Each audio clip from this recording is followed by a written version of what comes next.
म्हणजे सगळी चूक सरूची होती? नाही, सगळी चूक तिची नव्हती. काय गरज होती तिला घर सोडून यायची? तिच्या लक्षात नाही आलं. अरे मग आपल्यापैकी कुणाला तरी फोन करायचा तिने. आईला फोन करायला हवा होता, सांगितलं असतं तिने. गेला बाजार, मला फोन केला असता तरी मी म्हटलं असतं घर सोडून येऊ नको म्हणून. अगं पण आता तिची चूक झाली. चूक झाली काय? असं कोणालाही न सांगता घरातनं बाहेर पडायचं असतं का? राग नाही का येणार त्यांना? हो, होतं असं कधी कधी, होतात चुका. पण तिची चूक गंभीर आहे. अगं हो, पण आता सगळं ठीक झालंय की नाही? कशावरनं ती परत असं नाही वागणार? नाही वागणार. ती अनुभवावरनं शहाणी होईल. शहाणी झालेलीच बरी, नाहीतर फार मोठी किंमत मोजावी लागेल तिला. नशीब तिचा नवरा निदान तिला न्यायला आला तरी. नाही तर एकदा का उंबरा ओलांडला ना नवऱ्याच्या घरचा की संसारच संपतो. मग फक्त वनवास. सवाष्ण असून सुद्धा विधवेचं आयुष्य जगण्याचा शाप निदान सरूला तरी नको लागायला.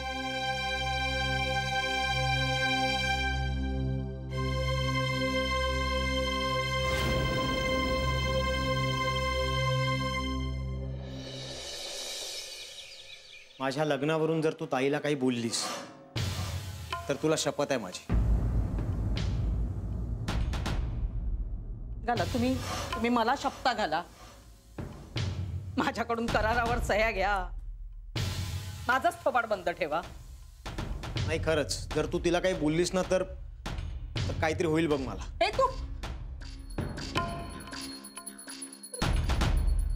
अभद्र कशाला बोलतो सकाळ सकाळी? काहीतरी शुभ बोल ना.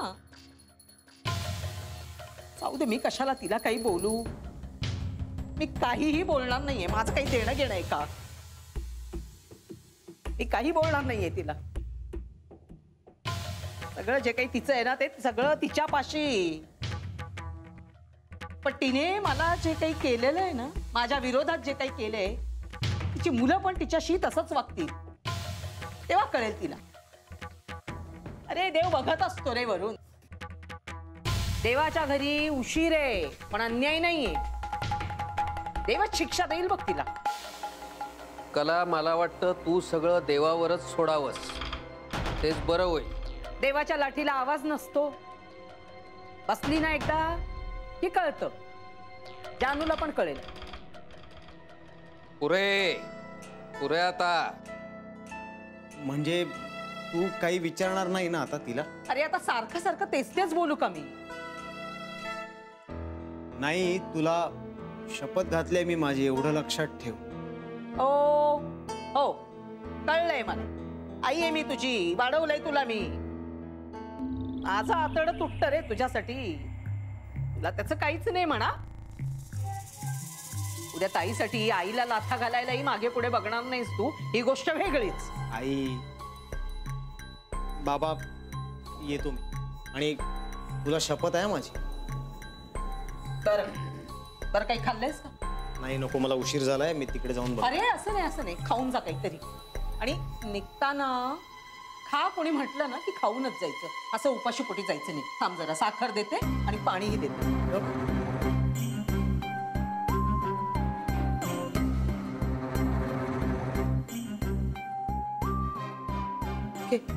काय आई? अरे शास्त्र असतं बाबा. आधीच नको नको ते अभद्र बोललेलं आहेस. त्यामुळे माझ्या मनाला किती डागण्या पडतायत तुला काय कळणार आहे. आणि तसाच उपाशी जर गेलास ना तर माझा जीव मात्र टांगणीला लागून राहील. घे.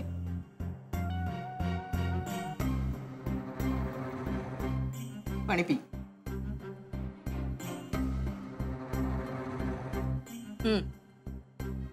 आजी बाया पण लवकर गेलीये.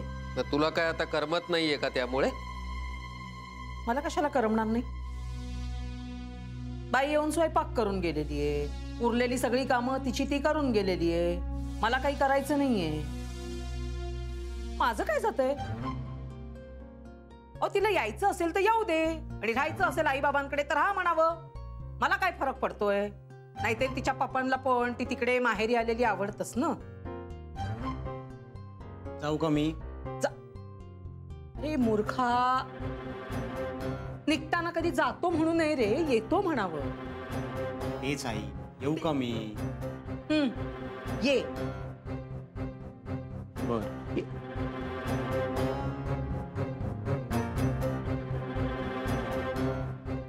वाटोळ केलं माझ्या पोराच्या आयुष्याचं जानूने.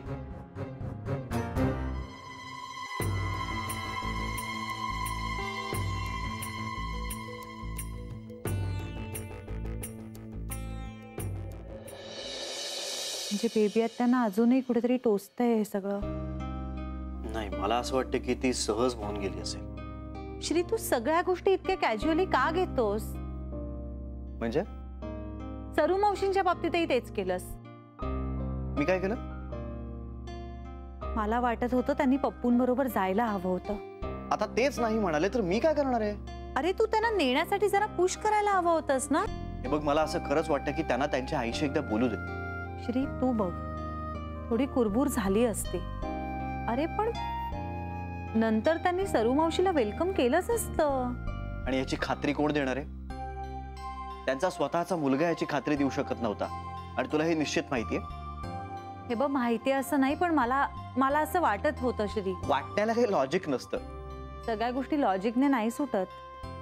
बर, सरू मावशी काल गेली असती त्यांच्याबरोबर तर काय झालं असतं? तर त्यांच्या सासूबाईंना असं वाटलं असतं की त्यांना संसार करायचा आहे आणि मुळात त्या गेल्या असत्या ना तर त्यांनी माघार घेतलीये असं त्यांच्या सासूबाईंना वाटलं असतं. आणि असं झालं ना की मग चिडलेला माणूसही शांत होतो. श्री, हे बघ, जेव्हा माणसं समोरासमोर नसतात ना तेव्हा त्यांचा एकमेकांबद्दलचा राग उफाळून येतो. पण तीच माणसं जेव्हा समोर येतात ना तेव्हा अर्धा राग सौम्य झालेला असतो. हे बा, आता आपल्या सरू मावशी काही भांडणाऱ्या किंवा आरडाओरड करणाऱ्यांमधल्या नाही आहेत. अरे, कालच हा विषय संपला असता. आता ना हे जरा पप्पूंच्या कलानं होऊ दे. ठीक आहे, मम्मी आता काय बोलणार? तू बोललीस ऑलरेडी. मी सगळं कॅज्युअली घेतोय ना.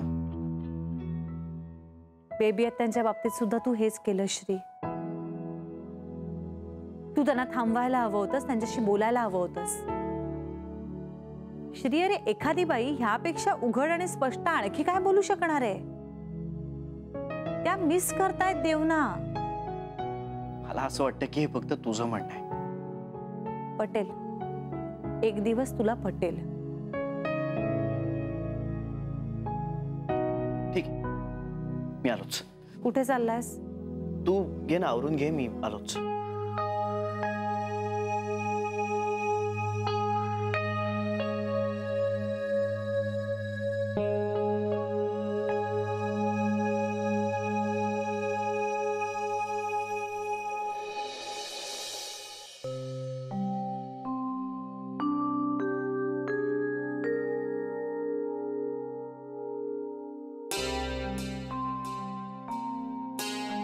अरे काय रे? नाही नाही, असं जरा सामान मोजत होते. जरा बोलायचंय तुझ्याशी.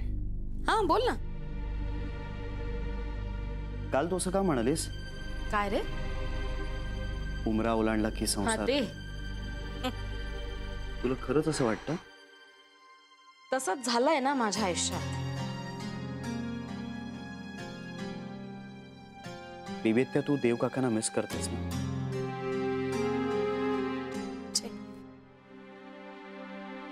मी कशाला मिस करू त्याला? ऐक ना, आपण एक काहीतरी. मिनिट. मी त्याला मिस करत नाही.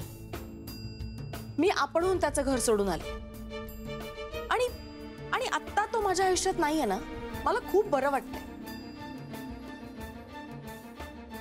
सरू सारखी मुळू मुळू रडणाऱ्यातली बाई नाहीये मी. माझा संसार झाला नाही याचं मला दुःख नाहीये, राग आहे. आणि तो सुद्धा देववर. मग अशा माणसाला का मिस करू मी? आणि मला असं वाटतंय तू सुद्धा हा विषय डोक्यातनं काढून टाक. हा, आणि मी जर खरंच त्याला मिस करत असेल तर मला त्याच्याकडे जाण्यापासून कोण अडवणार आहे?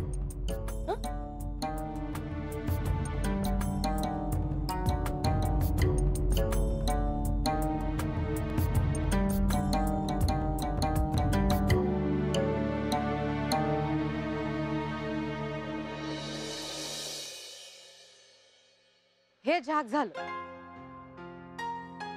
आता तिनं दिलेली शपथ पाळावी म्हणजे झालं.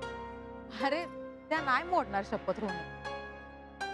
काय माहिती आहे रेवाना तिनं मोडली पण असेल. रोन्या मी एक बाय आहे आणि म्हणून मी तुझ्या आईला लय चांगली ओळखू शकते. तुझ्या आईचा लय जीव आहे रे तुझ्यावर. त्या नाही मोडणार शपथ. तिचा माझ्यावर जीव आहे म्हणून ती शपथ मोडणार नाही असं नाही ना.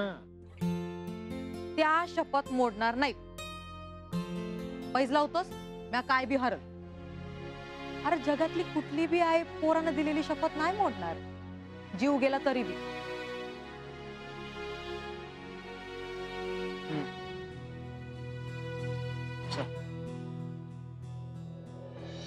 आता मात्र तुझं अति होतंय जान्हवी. श्री तुला ना माझं काही पटतच नाही. मग काय उगाच आता बेबेत्याशी बोलून आलो मी.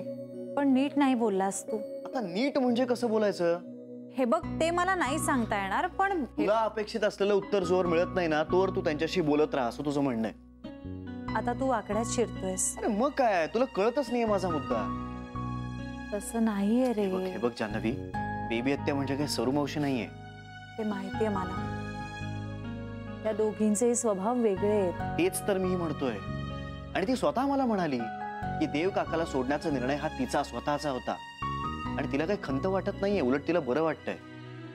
आता हे तुला पटत नसेल तरी हे तिचं मत आहे आणि हे नाकारण्याचं काही कारणही नाहीये. श्री हे ती बघ असंही म्हणाली की जर मी देव काकांना मिस करत असेल तर त्याच्याकडे जाण्यापासून मला कोण अडवणार आहे. त्या स्वतः.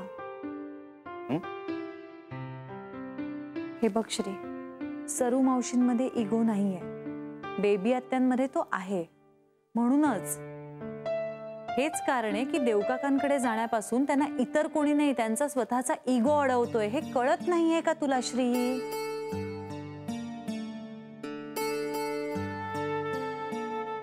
नाही, या मुद्द्याचा मी काही विचार नाही केला. एनिवे, आपण या विषयावर नंतर सविस्तर बोलूया. आता काही हा विषय अगदी ऐरणीवर नाही आलाय. हा यार,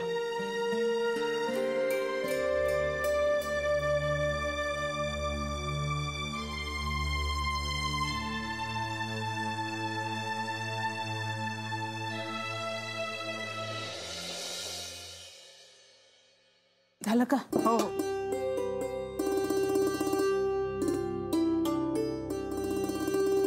काय झालं? फोन चालू आहे. अजून चालूच आहे का? अजून म्हणजे म्हणजे तासाभरापूर्वी मी गेले होते ना बोलवायला तेव्हाही फोन चालूच होता. हो का? अगं असू दे, नवं नवं आहे ना सगळं. बोलू दे तिला. बोलत नव्हती मग गात होती. गात होती. म्हणजे सांगा ना का कुठलं गाणं? अगं हसते. सांगू दे ना. कुठलं? ए मेरे दिल की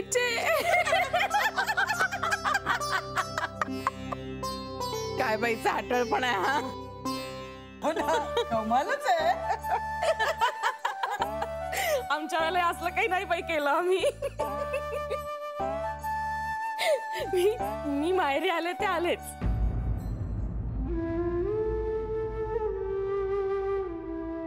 मग संपर्कच तुटला.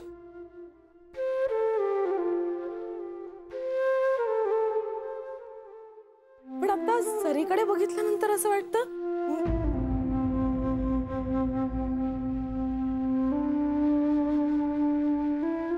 माझा फोन राहिला रूम मध्ये. पार्लर मधनं फोन येईल ना, आले मी.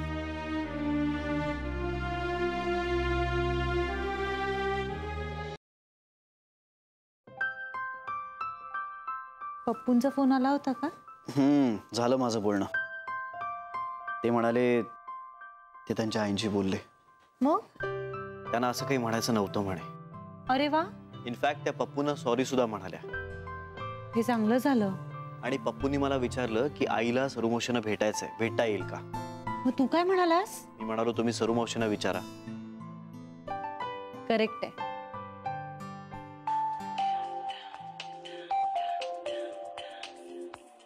हॅलो हॅलो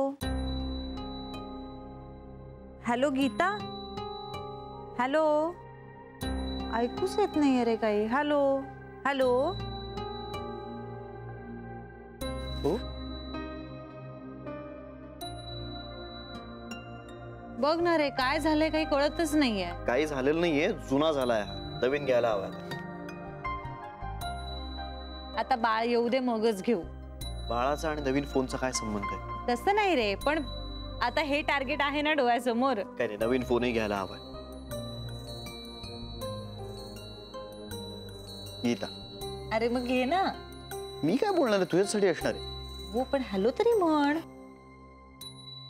हॅलो गीता, बोल. हो, तिचा फोन लागत नाहीये ना. आहे इकडेच आहे, देऊ? हा, एक मिनिट.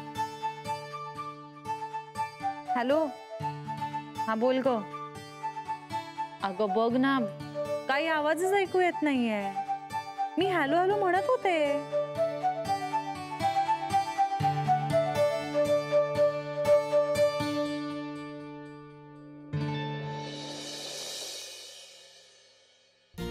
काय करतेस? अरे हिशोब लिहिते कसला? खर्चाचा. हो, पण आज का अचानक? रोहन्या, तुला असं नाही वाटत का रे आपलं बी एक घर असावं? कुणाला वाटत नाही नीता. स्वतःच्या घरात राहायला कोणाला आवडणार? परवडायला पाहिजे ना. पण घराच्या किमती बघितल्यास? बाप रे. पण कधीतरी उडी मारावीच लागणार ना. हो, पण आधी थोडे पैसे साठवूया ना आपण, मग बघूया. तोवर घराच्या किमती बी वाढल्या असतील. मग आत्ता एवढे पैसे कुठून आणणार आहोत आपण? काहीतरी करूया की. वेळ लागलाय का तुला? नीता, पैशांचं सोंग नाही आणता येत. आत्ता कुठे सेटल व्हायला लागलोय आपण. उगाच काहीतरी खूळ घेऊन बसू नकोस डोक्यात. घ्या, मी काय आता लगेच घर घ्यायला सांगते होय. मी फक्त म्हणले की आपण विचार करू ना. अगं पण नुसता विचार करून काही होत नाही ना. हातात पैसे असावे लागतात ना. आता आपलं सेव्हिंग सुरू झालं. आधी व्यवस्थित पैसे साठवू, मग लोनचा विचार करू आणि नंतर बोलू घर घेण्यात. आत्ता काही नको. अरे पण रोहन्या, आईसारखी कटकट नको आहे मला सुने. घर घ्यायचं आहे आपल्याला, पण आत्ता आपल्याला शक्य नाहीये. जेव्हा शक्य होईल तेव्हा आपण बोलू. तेव्हा झोप आता.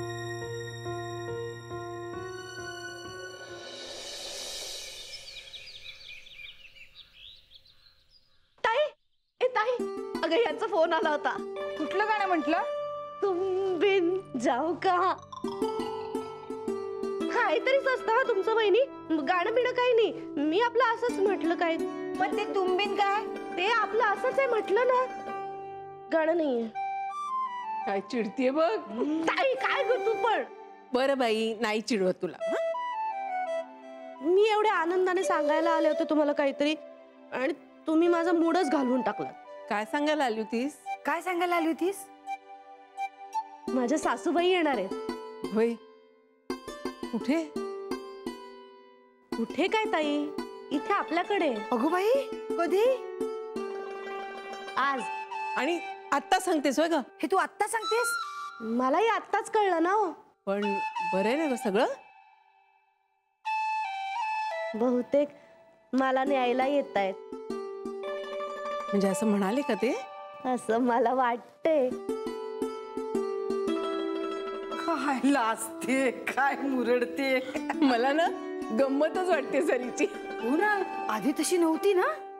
पण सासरी परत जाते ना, हे चांगलं आहे. हा, हे चांगलं आहे. आई, पप्पू आणि त्यांच्या घरचे आपल्याकडे येतात. कळलं रे आम्हाला. कसं काय कळलं? सरीनी सांगितलं. काय फोन झाला का काय? गाणं पण झालं. आजावी माही तिला रसिता होती. हो सुनीता, अगं तू एवढी नको काळजी करूस. हे बघ, मला तुझी घरासाठीची सगळी धडपड कळतीये. मी बोलते पिंट्याशी.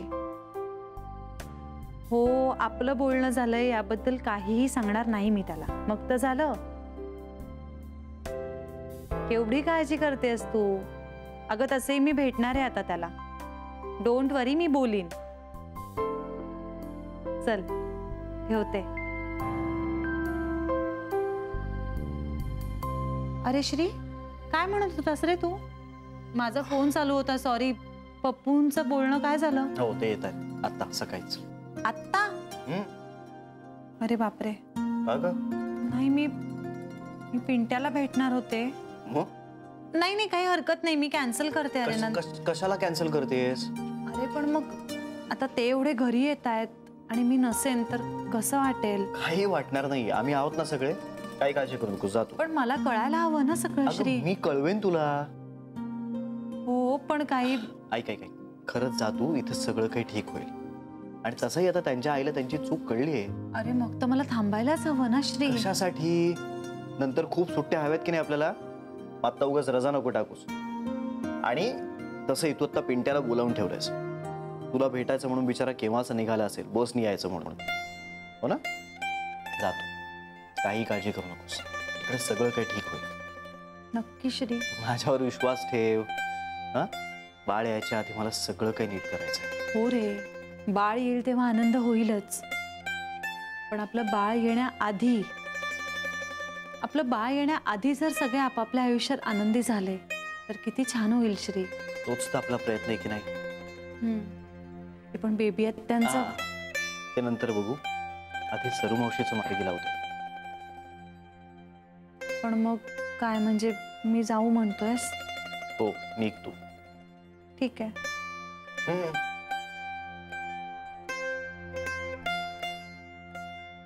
चल येते. काळजी नको करूस. हम्म.